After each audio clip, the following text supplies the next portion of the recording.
Assalamualaikum warahmatullahi wabarakatuh. Nama saya Mira Natalia. Saya salah satu mahasiswa program Pascasarjana Universitas Indonesia Timur, konsentrasi promosi kesehatan. Dalam kesempatan kali ini, saya akan membuat video mengenai konsep etika pemasaran. Nah, untuk lebih jelasnya, berikut penjelasannya. Definisi etika secara umum.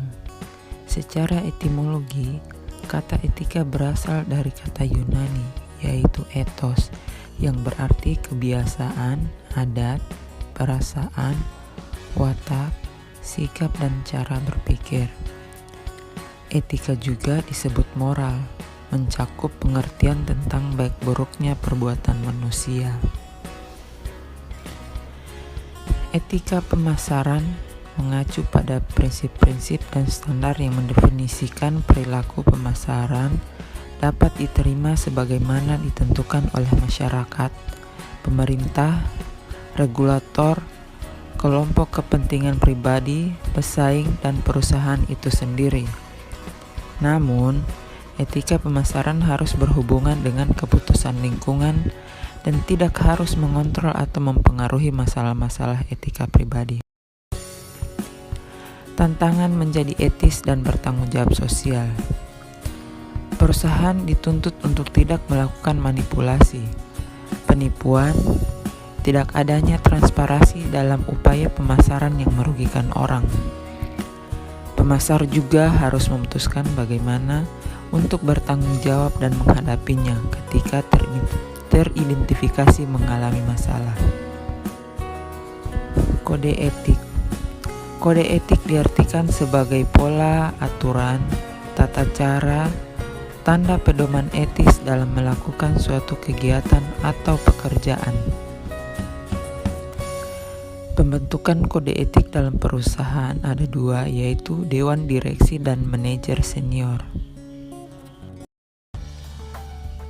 Pertimbangan utama dalam mengembangkan dan menerapkan kode etik. Yang pertama yaitu memeriksa daerah berisiko tinggi dalam masalah. Yang kedua, nilai-nilai negara dan perilaku yang diperlukan untuk mematuhi hukum dan peraturan sedikit pun. Ketiga, mengidentifikasi nilai-nilai yang secara khusus menangani masalah-masalah etika saat ini. Yang keempat, mempertimbangkan nilai-nilai yang menghubungkan organisasi untuk orientasi pemangku kepentingan. Yang kelima, mencoba untuk menemukan tumpang tindih antara nilai-nilai organisasional dan pemangku kepentingan. Yang keenam, membuat kode etik dimengerti dengan memberikan contoh-contoh yang mencerminkan nilai-nilai. Yang ketujuh, merevisi kode setiap tahun dengan memasukkan dari berbagai pemangku kepentingan internal dan eksternal. Etika pemimpin pemasaran yang baik. Menciptakan tujuan umum atau visi untuk perusahaan. Memperoleh dukungan dari rekan yang berpengaruh. Memotivasi yang lain untuk melakukan tindakan etis, menggunakan sumber daya yang ada untuk mereka, menjalankan pekerjaan dengan ulet, sabar, dan berkomitmen. Untuk nilai yang sering digunakan pada suatu perusahaan, yaitu layak dipercaya, rasa hormat, bertanggung jawab, keadilan, kepedulian, kewarganegaraan. Dari keenam nilai tersebut tidak akan efektif dan terwujud jika tidak dilakukan pelatihan, penyampaian, dan dukungan dari top manajer untuk membuat para karyawan menjadi bagian dari perusahaan dan budaya perusahaan. Kesimpulan, membuktikan bahwa pentingnya etika dan tanggung jawab sosial pada pengembangan strategi dan program dalam budaya organisasi. Apabila ini tidak dipenuhi, maka akan berdampak pada kinerja pemasaran.